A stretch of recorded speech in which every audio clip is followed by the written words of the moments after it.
আপনি যেহেতু এই ভিডিওর পরে ক্লিক করেছেন, তার মানে কন্টেন্ট ক্রিয়েশনের প্রতি আপনার আগ্রহ আছে। কিন্তু কেন আপনি কন্টেন্ট ক্রিয়েশন শুরু করছেন না? আর কন্টেন্ট ক্রিয়েশন শুরু করলেও কেন সিরিয়াসভাবে করছেন না?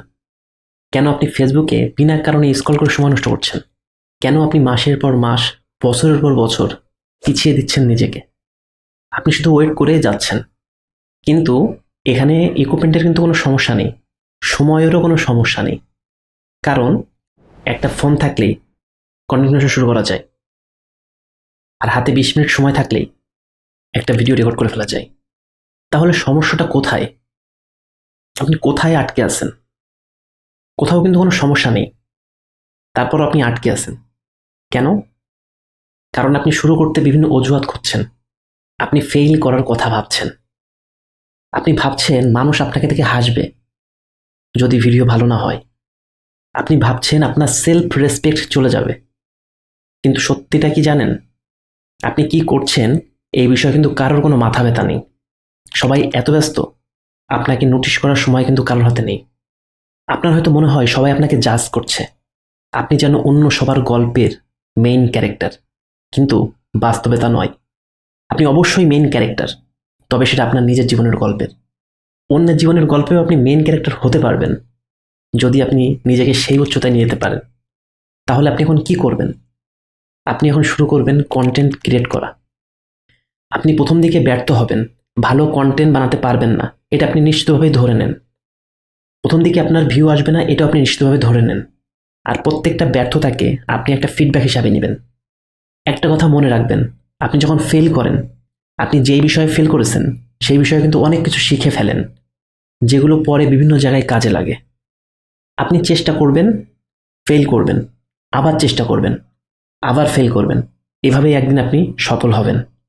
অনেকে ভাবে আমি যদি ইউটিউবে ভিডিও আপলোড করি আর যদি 10 থেকে 20টা ভিউ আসে, ভিডিওর কোয়ালিটি যদি ভালো না হয়, তাহলে মানুষ কি ভাববে?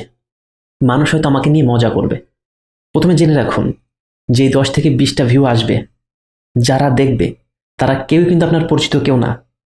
তারা আপনার ভিডিও নিয়ে কি ভাবলো না ভাবলো তাতে কোনো কিছুই যায় আসে না। আর যারা আপনার পরিচিত, তাদেরকে আপনি প্রথম দিকে ভিডিওগুলো শেয়ার করবেন না। তাহলে কিন্তু তারা দেখতে পাবেন আপনি কি বানাচ্ছেন না বানাচ্ছেন। যখন আপনি সাকসেস হয়ে যাবেন, তখন কিন্তু তারা এমনিতেই দেখতে পারবে। ধরে নিন আপনি এখন পারফেক্ট ভিডিও বানাচ্ছেন না, আর এটাতে কিন্তু কোনো সমস্যাও নেই, কারণ কেউ শুরুতেই পারফেক্ট ভিডিও বানাতে পারে না। আপনি এখন একটা জার্নিতে আছেন, সেটা হচ্ছে শূন্য থেকে কিছু তৈরি করার, সেটা হচ্ছে শূন্য থেকে পারফেক্ট হওয়ার।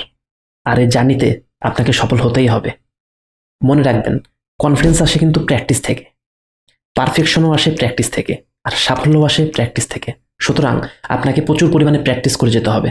এখন যেই ধরনের ভিডিওগুলো আপনি বানাচ্ছেন আর আপলোড দিচ্ছেন, আপনি ধরে নেন এগুলো আপনার প্র্যাকটিস ভিডিও। আর সাথে এটাও ধরে নেন আপনার এই ভিডিওগুলোতে বেশি ভিউ আসবে না। আর যদি ভিউ কিছু চলেও আসে, তাহলে ধরে নেবেন এগুলো আপনার বোনাস। আর সামনে আপনি পারফেক্ট ভিডিও বানাবেন, তার জন্য আপনি প্রস্তুত হচ্ছেন এখন। এখন আপনি যে ভিডিও দেখছেন, এই ভিডিও দেখে কিন্তু আপনার কোনোই উন্নতি হবে না। আরও 100টা ভিডিও দেখেও আপনার কোনোই উন্নতি হবে না যদি না আপনি নিজে শুরু করেন। আপনি যেদিন থেকে নিজে ক্রিয়েট করা শুরু করবেন, সেদিন থেকে আপনার উন্নতি শুরু হবে। একটা কথা মনে রাখবেন, জীবনের সময় কিন্তু খুবই সংক্ষিপ্ত।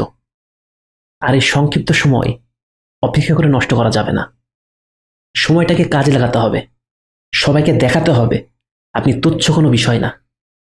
আগামী 3 দিনের ভিতরে আপনি সম্পূর্ণ একটা ভিডিও বানানোর কাজ শেষ করেন, তারপর আপলোড দিন। আর এভাবেই ধারাবাহিকভাবে চলতে থাকেন। তাহলে অপেক্ষা করছেন কেন? শুরু করুন আপনার জার্নি। দেখা হবে বিজয়ের শেষে।